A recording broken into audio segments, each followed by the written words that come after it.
पत्रकार परिषद नक्की या ठिकाणी सांगा की तुमची भूमिका काय. आता आपण अनेक वेळा पाहिलं की तुम्ही सांगत होते की मी माझी भूमिका शेवटी मांडणार आहे. आता तुमची भूमिका काय. सर्वांना पहिल्यांदा गुढीपाडव्याच्या खूप खूप शुभेच्छा पत्रकार बंधू आणि भगिनींना. त्याचबरोबर रमजान महिना सुरू आहे, रमजानच्याही खूप खूप शुभेच्छा. माझी भूमिका पहिल्या दिवशी शहापूरच्या वाशिंद येथील मेळाव्या दिवशी मी सांगितलं होतं का बाबा मला कुठल्याही माझं काम हे आहे का गेल्या 15 वर्षामध्ये मी 8 CBSE शाळा निर्माण केलेल्या आहेत. एक चांगलं हॉस्पिटल निर्माण केलं आहे की जे ठाणे पालघर जिल्ह्यामध्ये कुठल्याही खाजगी रुग्णालयापेक्षा अद्ययावत आहे. पूर्ण कोकणभर 45 स्पर्धा परीक्षेच्या अभ्यासिका आहेत, 31 पोलीस अकॅडमी आहेत. देशाच्या शिक्षण व्यवस्थेपेक्षा नवीन आधुनिक उपक्रम मी सुरू केलेले की इयत्ता 9वी पासून JEE आणि नीटचे क्लासेस सुरू केले आहेत. त्यासाठी IIT टीचर आणलेले आहेत. गावोगावी पोलीस अकॅडमी किंवा महिला सक्षमीकरणामार्फत काम सुरू आहे. एकट्या भिवंडी तालुक्यामध्ये 18,000 भगिनींना रोजगाराची संधी उपलब्ध करून दिलेले. अगदी परप्रांतीय बांधवाप्रमाणे हातगाडी, mehndi classes, beauty parlour classes, जेवण बनवायचे classes, yoga classes, English speaking, English personality development, computer classes अशा विविध प्रकारच्या संधी आमच्या भगिनींना निर्माण करून दिलेले आहे. हे सर्व एका व्यवसायावरती सुरू होतं. परंतु जर शासनामध्ये आलो, एका लोकप्रतिनिधीमधून काम केलं आणि कुठल्याही राजकीय पक्षाचे ध्येय धोरणं ही सर्वांची चांगली असतात. कुठल्याही पक्षाला वरिष्ठ लेवलपर्यंत जे जिजाऊचं 15 वर्षातलं कामकाज समजलं का कोकणभर 5 जिल्ह्यामध्ये काय काम करतोय, जर त्यांनी पोहोचवलं त्यांच्या लोकांनी तर नक्कीच कुठलाही पक्ष मला तिकीट देईल अशा प्रकारे आशा मी व्यक्त केली होती. परंतु योगायोगाने तशा गोष्टी घडल्या नसतील कदाचित. त्यामुळे सर्व जाती धर्मांना सोबत घेऊन, भारतीय राज्यघटनेला सोबत घेऊन, संविधानाला सोबत घेऊन येथील लोकसभा निवडणूक मी केलेल्या 15 वर्षाच्या कामाच्या आधारे निवडणुकीसाठी उभा राहत आहे. या निवडणुकीबाबत कुठल्याही प्रकारचा कोणाचाही दबाव आला तरीसुद्धा ही निवडणूक आणि पालघर लोकसभा या दोन्ही लोकसभा जिजाऊ विकास पार्टी या आपल्या संघटनेच्या अधिकृत पक्षाद्वारे मी निवडणूक लढवतो असे या प्रसंगी जाहीर करतो.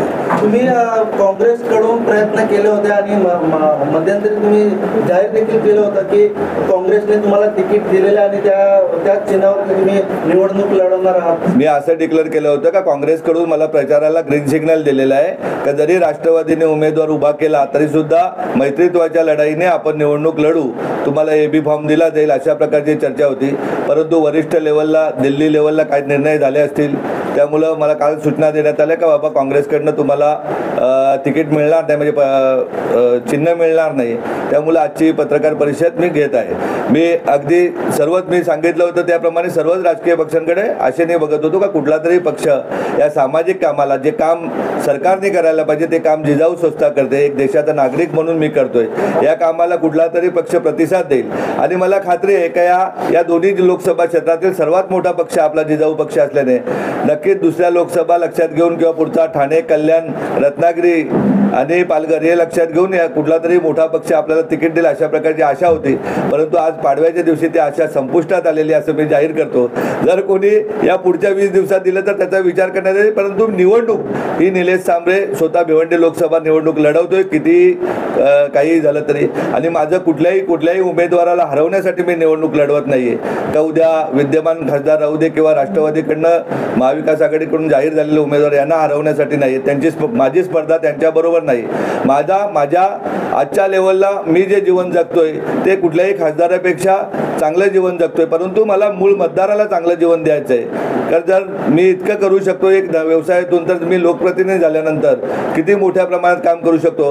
अगदीच आपल्याला अभिमानाने सांगतोय का मोहल्ला क्लिनिक आपण 3 चालू केलेले आहेत. येत्या काही दिवसामध्ये मी निवडून आल्यानंतर 2 ते 3 महिन्यामध्ये 100 गरिबांसाठी रुग्णालय मोहल्ला क्लिनिक उभं करण्यात येईल, जिजाऊ क्लिनिक उभे करण्यात येतील का जिथे गरिबांना मोफत उपचार होईल.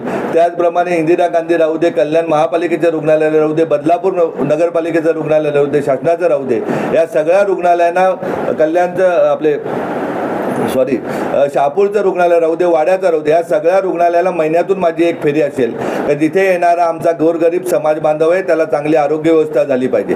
शाळांबाबत म्हणायचं केलं तर भिवंडी महानगरपालिकेपासून जिल्हा परिषद, हायस्कूल सर्व शाळांना व्हिजिट माझ्या प्रत्येक तालुक्यातील महिन्यातून तरी असतील का जिथे गरिबांची मुलं शिकतात त्यांना उत्तम प्रकारची शिक्षण व्यवस्था झाली पाहिजे. आणि ते देण्याचं काम आपल्या राजकारण्यांचं आहे, लोकप्रतिनिधीचं आहे असं मी स्वतः मानतो. मला परवा पत्रकारांनी ठाण्याला एक प्रश्न विचारला होता का तुमच्या कोकणच्या 5 जिल्ह्यामध्ये अभ्यासिका किंवा स्पर्धा परीक्षाबाबत का ज्ञान दिलं जात नाही? म्हटलं बाबांनो, आमच्या मुलांना काही बुद्धी नाही आहे का? आम्हालाही मेंदू तितकाच आहे, परंतु जर गरिबांच्या मुलांना व्यासपीठ निर्माण करून दिलं, आमच्या भगिनींना जर चांगलं शिक्षण दिलं तर आम्हाला जाब विचारला जाईल अशी भीती आमच्या लोकप्रतिनिधी आणि प्रशासनातील अधिकाऱ्यांना आहे. त्यामुळे कदाचित कोकणामध्ये स्पर्धा परीक्षाबाबत ज्ञान दिले नसेल. सर दोन प्रश्न आहे. मध्यंतरी आज तुम्ही प्रकाश राजकारण आंबेडकर यांना भेटला होता. वंचित बहुजन आघाडी या पक्षाचे जे संस्थापक आहेत त्यांना तुम्ही भेटला होता, तर तिथे काही चर्चा झाली का? मी सर्वांनाच भेटलेलो आहे आणि आज माझं डिक्लेअर झाल्यानंतर ज्या ज्या लोकांना पटतंय, ज्या मोठ्या लोकांना पटतं ते सर्व पक्ष, सर्व संघटना मला मदत करते. आणि अगदी आपल्याला जबाबदारीने सांगतोय का या लोकसभा क्षेत्रातील किंवा पालघर लोकसभा क्षेत्रातील सर्वच पक्षाचे कार्यकर्ते, नेते मंडळी हे सर्वच मला मदत करतील याची मला खात्री आहे.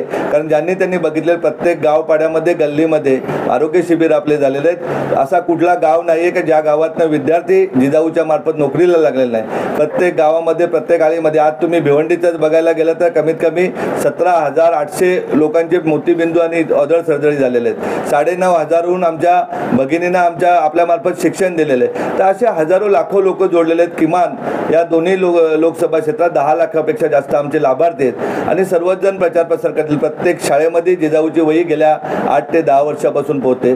प्रत्येक गावामध्ये जिजाऊचा आंब्याचं वृक्ष पोहोचलेले, ज्याला झाडं आंबे लागायला लागलेले आहेत. प्रत्येक गावामधला रुग्ण का अगदी मुंबऱ्याहूनही आमची दिदी बसनी येते आणि झडपोलीच्या रुग्णालयामध्ये उपचार करते. बदलापूर सारख्या शहरामध्ये साधी सोनोग्राफी, एक्सरा मशीन नाही आहे. रेल्वेचे विविध प्रश्न आहेत. हे सर्व प्रश्न सोडवण्याची जबाबदारी माझी आहे. समाज हिताच्या दृष्टीने एक लोकप्रतिनिधी म्हणून डॉक्टर बाबासाहेबांना अभिप्रेत असलेली लोकशाही देण्याचा मी